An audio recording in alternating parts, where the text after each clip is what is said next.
આ કબૂતરના ઉપર વરસાદનું પાણી પડ્યું છે. જો કેટલું ઠરી ગયું છે. જો બચારું કેટલું થથરી રહ્યું છે.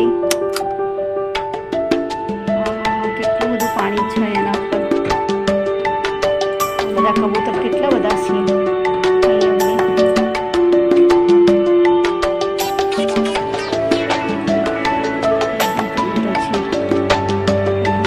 અંદર આવવા માંડી રહ્યા છે. ચલો આના માટે કંઈક બનાવીએ ઘર. એનું ઘર બનાવીએ. ચલો જો કેટલું ઠરી ગયા છે. આ બે કબૂતર હવે અત્યારે કેટલા ઠરી ગયા છે. ચલો એના માટે ઘર બનાવીએ આપણે.